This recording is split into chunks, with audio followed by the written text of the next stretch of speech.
Businesses tend to focus on revenue, profits, and getting loyal customers. But how about healthy workplace culture? You're listening to How I Turned the Corner, where Kendra Prospero leads eye-opening conversations that most business leaders avoid. The right way to address employee challenges.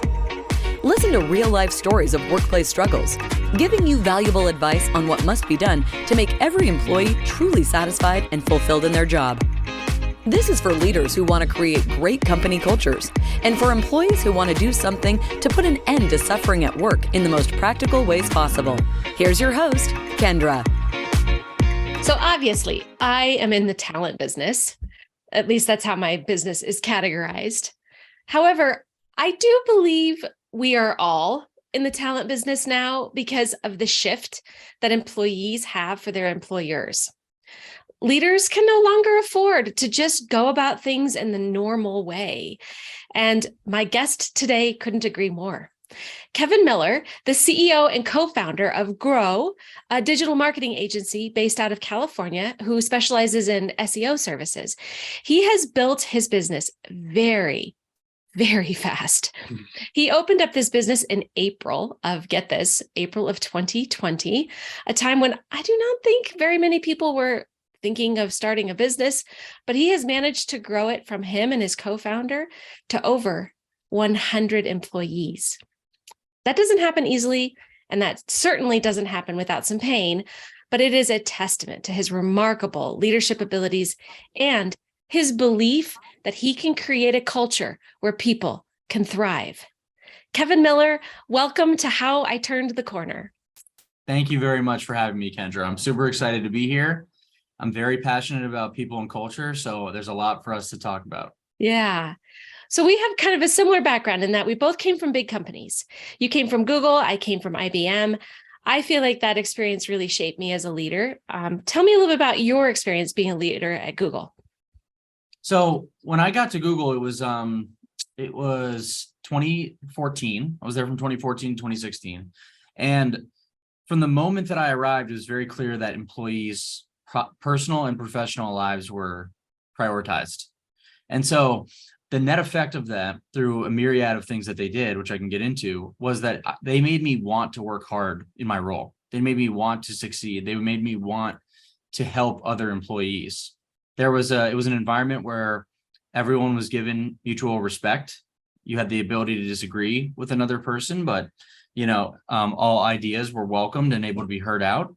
And so because I could tell that they cared about me as a person, it changed how I viewed my work, and it made me incredibly motivated. Mm-hmm.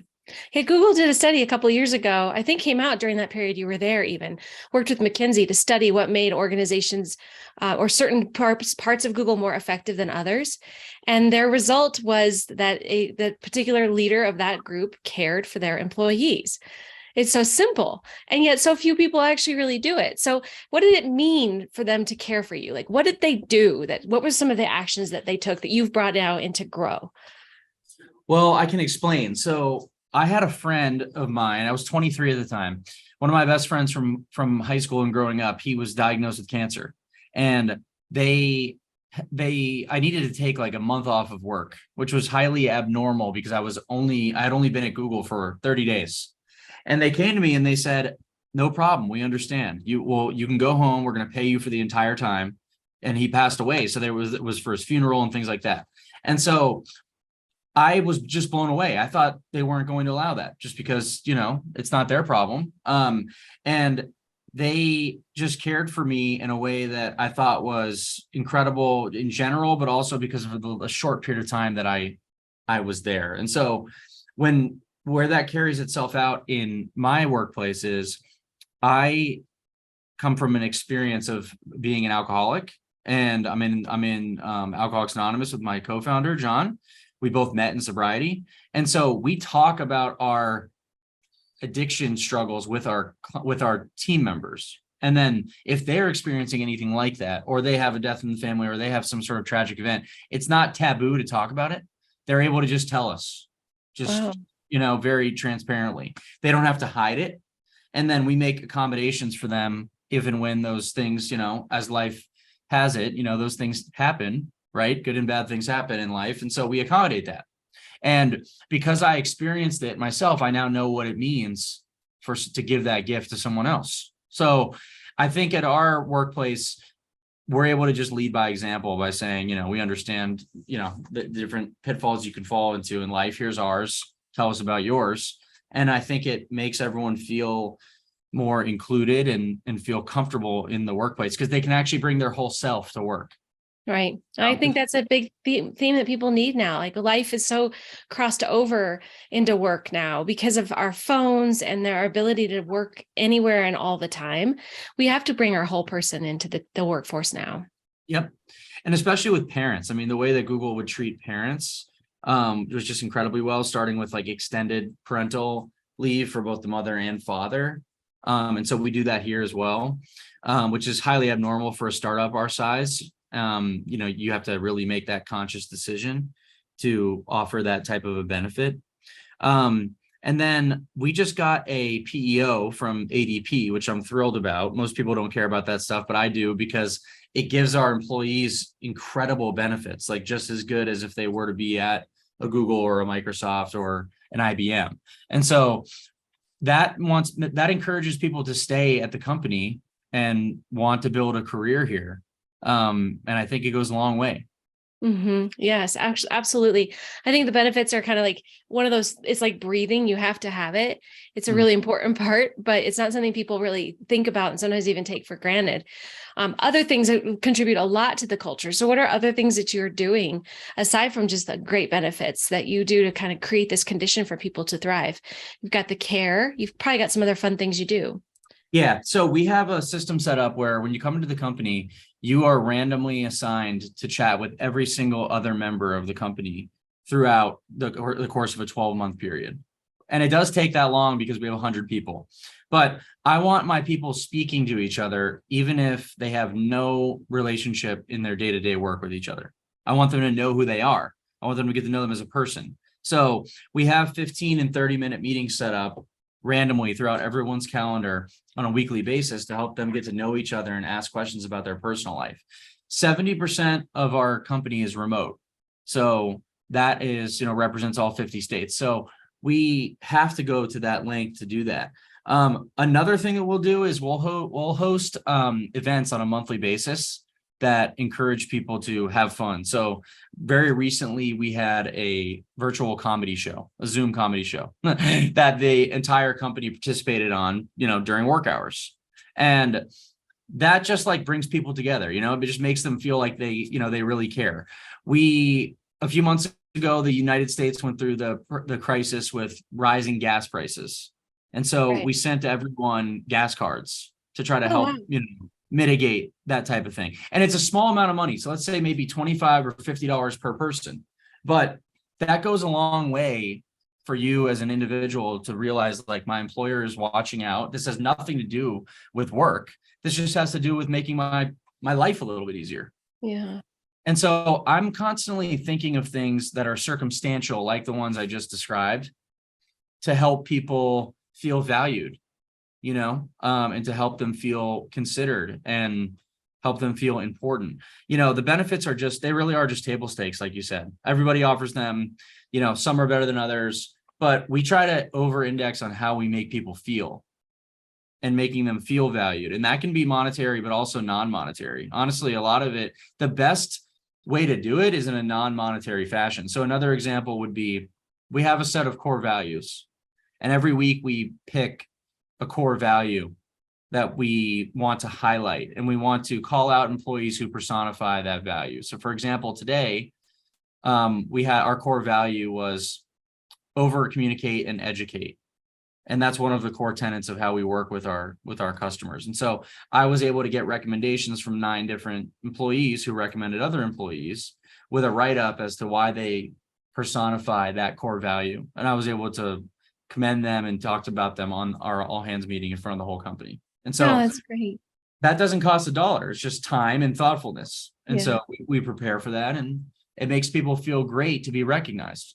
Yeah, absolutely.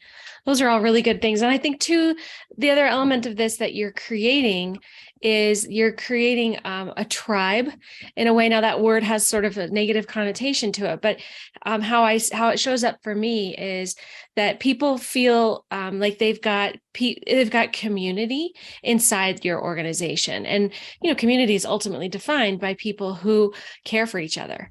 And so, but when you're asking people to actually get to know each other on a deeper level than just what do you do and where do you sit and where are you from, Mhm. you're creating that community with people.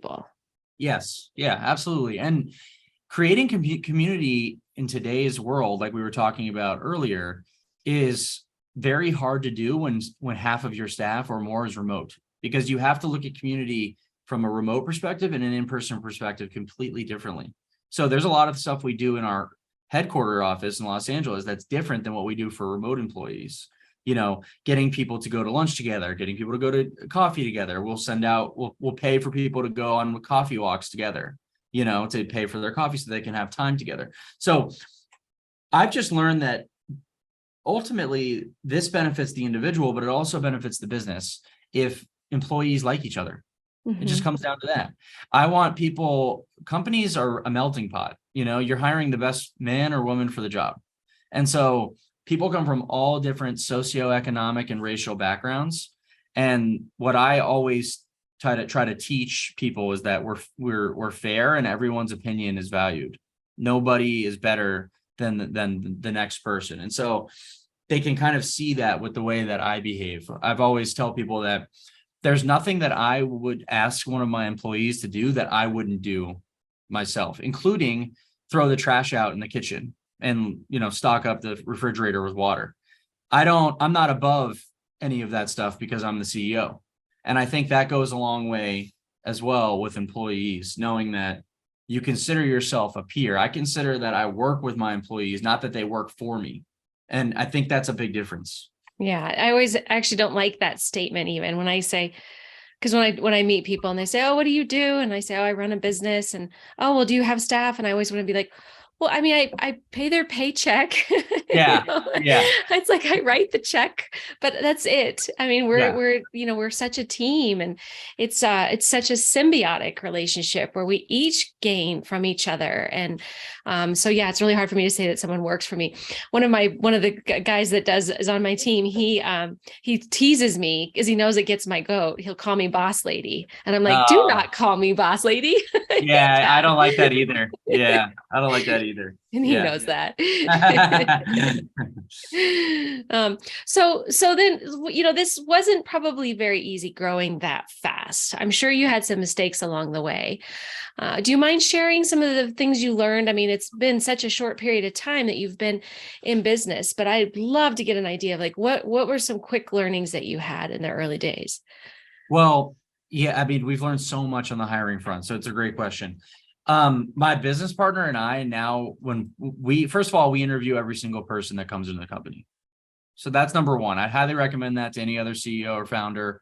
You want to make sure that you get to meet that person face to face. Not only is it important to make sure that they are a culture fit as you define it, but it's very important for them to know who you are. You don't want them to work for like a faceless or nameless CEO, and then we ask questions about where they came from. Like, how did they grow up? What was their family life like? What is motivating them to take this job? But prior to, starting this company, I worked at Google, like I mentioned, and a lot of other San Francisco based tech companies. And if you're at Google, Facebook, Snapchat, those employees move around a lot, and they get often, they get poached by Airbnb and all these other companies that can pay so much, and they're not moving companies for the right reason. So you really want to understand, why is someone motivated to work at your company? And we try to find the people that just really, really, really want the job for a very valid reason, versus we're paying $10,000 more than the place that they were at before. Because if that's the reason, then they're going to leave us when someone offers them $10,000 more. Absolutely. So, I look for things like punctuality. Are they on time for the interview? Politeness, professionalism. If I can tell that they're disengaged, even just like, not focusing, I don't want to hire them. I'm looking for people who are like intentional. And by the time they get to myself and my business partner, we've already validated that they have the skills to do the job. It's just a personal cultural interview. Mm-hmm. And we ask ourselves, like, do we like this person's story? Do we feel like they embody what we embody? So another core value of ours is having an attitude of gratitude. We need people who are grateful for the opportunities that they have in their lives and don't take it for granted. Because it just all comes down to attitude, and especially with the younger generation. I mean, I'm only 31 years old, so it's funny for me to say this, but there is a major shift in mentality and what it means to work and work hard if you're 25 or below, like mainly the Gen Z age range. And that can be a controversial view, but I have noticed that. So you have to like really drill in. If you're a younger company, our average age is somewhere in the neighborhood of 27 or 28. And you've got to just get to know the person. Like I'm saying, it all comes back to what's their motivation for the role and how do you make sure that they're there for the right reasons? Mm-hmm. Yeah. And I would say too that, I mean, I have really distinctive memories of being a new employee.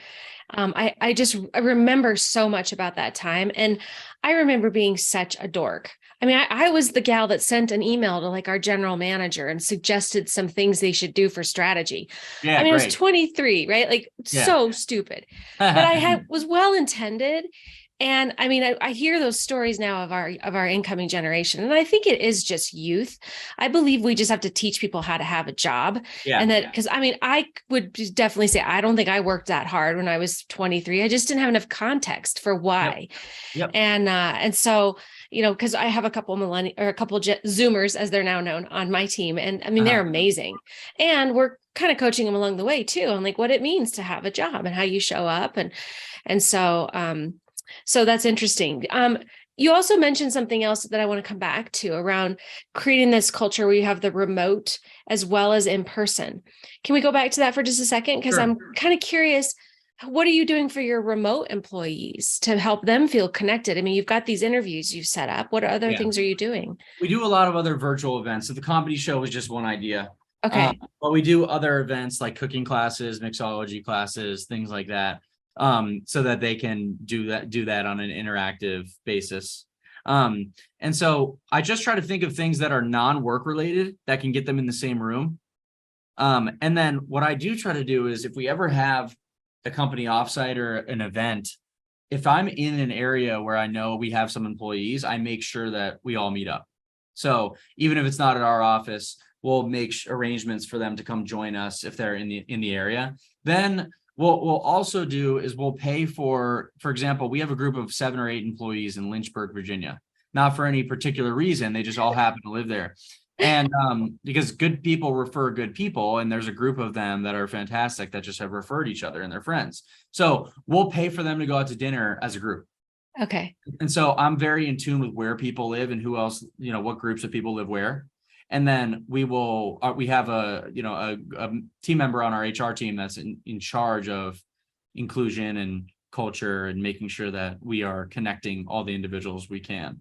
So that's how we do it. It's not a specific science, but we go through each group of people and make sure that they're all together.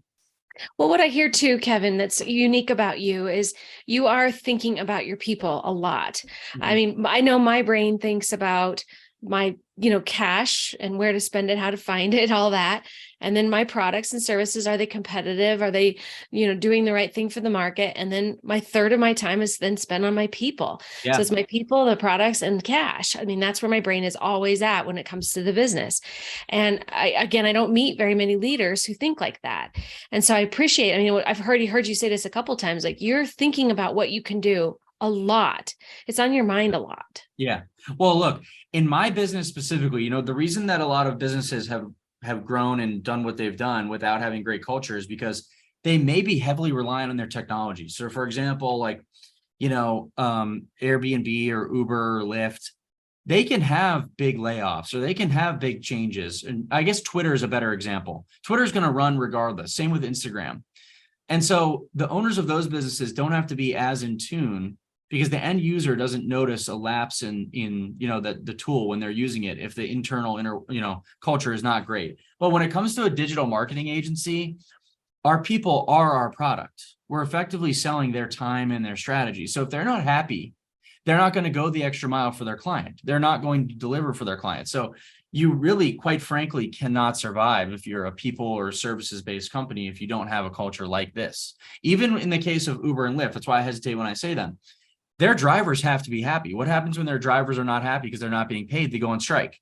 And that's happened multiple times because people just, both companies raised a bunch of money and they cared about their end user and the internal people, but they didn't care about the people actually carrying out their core service. That was a big oversight and both companies paid for it. Oh, for sure. What a ridiculous thing to forget. Yeah, exactly. So they learned the hard way. But if they had treated their drivers better, and honestly, Lyft did a much better job than Uber did, and there's tons of articles and documentation on this where Lyft drivers were always paid better and treated better, and that's why the company did well with less funding. And didn't have like this major revolt of people not willing to drive like Uber did. So it catches up with you. In this day and age, you have to treat people the way that you want to be treated. It just has to happen. And so I'm a firm believer in that. Mm-hmm. Yes, totally agree. That's amazing. So then let's spend a minute on like how you've actually scaled this culture. Mm-hmm. So go ahead and share a little bit about how you've done this. And then I have some thoughts that I want to maybe add to it. Well, first, all of our employees are organic. They all came through a very specific, consistent recruiting process. So we haven't had any like major acquisitions or mergers where people come from a different culture. They've all come in and had the same first impression of what it means to work at Grow. So for example, you sign your offer letter at Grow, that same day, we have a welcome box that gets sent to you with a t-shirt, coffee, coffee mug, hat, all these different things that like make you feel a part of. That's your first impression of Grow. And so every single person who's come in to Grow has had the same experience in their onboarding, and it's very intensive. They get to meet a number of people. They get trained for at least a month before they work with a client. It's very uniform. And so then we introduce them to our core values, and every single person, like I mentioned, meets with me. And so they get to hear from me in particular what I expect out of them and what our core values mean and why we've chosen them. So that happens with every single employee. And then every week we have an all hands meeting for an hour, and you hear from every single department head as well as myself. And that meeting is highly focused on core values and connecting our work to our core values. So it's very hard to mistake that, but then people get bought into this culture of being kind. We believe that like you don't have to be rude and mean to have business success. You can do it without that. And so I have a lot of stewards that have learned from me, and then they carry it on. I don't even need to be in the room, and they're exemplifying what it means to work at Grow. And so that's how we've done it. It's kind of like cross-pollinated organically. I've just hired a number of good people. They've referred better people. We put them in management positions, and everyone, you can't be a jerk or an asshole and work at Grow. I always tell people I'll fire you if I hear that you're being rude, disrespectful, and that goes for internal and clients. I have exactly the same. That's one of our values too, is no jerks. Yeah. I wrote an email yesterday to a client who cussed at one of my employees, and I just said, that's not acceptable. All business matters aside, I don't care what happened. I don't condone that. We're not working with you anymore. What they do? So they were upset, but they probably haven't been spoken to like that before. But that's we've basically earned the right. There were days where I used to just put up with that behavior because we needed the money. Now we don't, and I take the liberty of letting people know that I don't want you in my sphere. It's too negative. I'm allergic to negative energy, and I'm never going to subject my employees to rude clients just for money. And that goes the longest way with employees. When they see that I catch wind of that and then I fire the client to preserve their mental health, how could that not make them want to work here? That is amazing. And I think that is a true testament to strong values, because when you have the kind of values that make tough decisions easy, then you've got a real value. It's real. And your employees know what your real values are. And so if you're hiding behind something that looks great on a wall or sounds great to customers, but you're actually not living that, employees know that, just like your kids know what your buttons are, right? And so, that's excellent. I really applaud that. And again, very unique. Like that's not what a lot of leaders are doing. And especially in your industry too. Yeah, because you don't want to lose the revenue, but that's like your sort of put up or shut up moment as a leader, and then you get to prove to your team that you took a revenue hit to preserve culture. And that speaks for itself. I don't even need to say anything. Mm-hmm. Yeah. And I think it comes back around to what you said a few minutes ago too, about, you're never going to ask your employees to do something that you wouldn't do. No. And you don't want to work with those types of jerks. And so why would you want your employees to do that? Yeah. Yeah. And that's how I feel too. It makes it so when I make an ask as a manager, that no one says, people don't say no, because they know that, I'm not recommending this to put more work on their plate. This is what has to be done.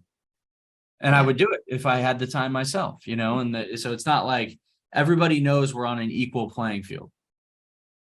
Mm-hmm. Yeah. Well, so then when it comes time for this final interview with you, when you kind of are doing the review and you're just figuring out, the person's story and if they're a fit or not. Have there been people where you've been a little on the fence and you still brought them in? Yes. And what happened? Did it work out or? Yes and no. Okay. It depends. Sometimes you can't tell enough from a 30-minute, final meeting, even with my partner conferring, and so there's no substitute for just getting someone into the role and seeing how they perform. I agree. Because you can see how they do over time. But you asked a question about how do we really scale to 100 employees? The key is not a lot of people left. So that's the thing that, has been helpful for us growing, is that we've created a workplace where people want to stay. Yeah. And so, it sounds like a huge number, 100 W-2 employees, because we also have 100 contractors. So it's really 200 total, but it just added up one by one. And that's not to say that we haven't had people leave. I mean, we've had a number of employees leave voluntarily because they were burned out. We couldn't hire fast enough at one point to keep up with the demand. We didn't have a level system in place for a year that could articulate clearly what someone's career path was. We had some people leave because of that to go to a more mature company. And so it's certainly not without growing pains. We've had more turnover than I'm fairly comfortable with, frankly, comfortable with, but I've been racing to improve those parts of our business to make sure that we can, we can improve retention. So like one of my big metrics for this coming year is employee retention rate. I want to have 10% or less of our employees that leave voluntarily and in general. So that's kind of what I'm thinking. And I would add on to that, after going through this for, a long time myself and really just thinking about it all the time, I would look at when they leave voluntarily, like, is it something that you could have had control over? Or is it something you could have caught in an interview? But like, I've had people leave me voluntarily for like really amazing jobs that I would not be able to offer. Yep. And I'm super proud of the fact that I've grown a few executives out of my business, that left and went to run bigger organizations and had bigger titles.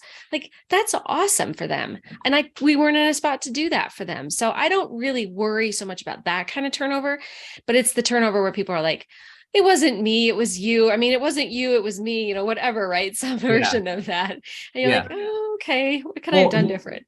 Here's another thing that's actionable that other people listening to this can take away that I think is great. I conduct every exit interview. Okay. So if someone leaves voluntarily, I meet with them and I understand what went wrong. And I ask them, I say, you're not going to hurt my feelings at all, but my job is to make sure that this workplace gets better. And if someone's leaving within 6 months, that means it's not their fault. 9 times out of 10, it's the employer's fault. We didn't do something. We didn't meet their expectations. I politely ask that and want to know what that is so that I can fix it. Mm-hmm. And if it's you as the founder, they'll typically give you that information, but most founders don't do that. They don't think it's worth their time or they forget about it. I don't think that's smart. Just having an HR person do it, I don't know if the information really gets back to you as the founder in its full format, and so I've been able to make multiple changes as a result of feedback that I've gotten in those meetings. And then also it de-escalates the situation too. So if someone's upset about something, but they get your time as the CEO, that's a respectful act. So they typically leave the company less mad. And like one of the most important things is to limit negative word of mouth. You want Absolutely, people and not to burn a bridge. So like I always tell all my employees, we don't burn any bridges no matter what. If someone has a horrible experience here, that's unfortunate, but we'll talk it through. But no one's ever going to leave saying, that those people were horrible and they did this to me or that to me. Like we just don't engage in that activity. We're too mature and too much of an adult to do that. So that goes a long way too. Yeah, I love that. Well, I think that's a perfect way to end this. So thank you, Kevin, so much for your insights on this. I'm really, really impressed by what you've been doing and what you're doing. And I hope you're able to use this as part of your employment brand too, because I want more people to hear the amazing work that you've got going on internally and externally there at Grow. I would love to. Thank you so much for having me, Kendra. I really appreciate it. Thank you.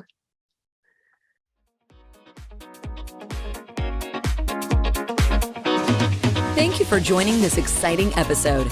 We hope this discussion brings you closer to a better, healthier, and more rewarding workplace everyone deserves to be a part of. If you want more content like this, be sure to subscribe to the podcast at turningthecornerllc.com/podcast. Don't forget to share this with your friends in the corporate world. And together, let's make this space a hub of growth and job satisfaction. If everyone loves where they are, they can always give their best without regrets. That's all for now. See you on the next one.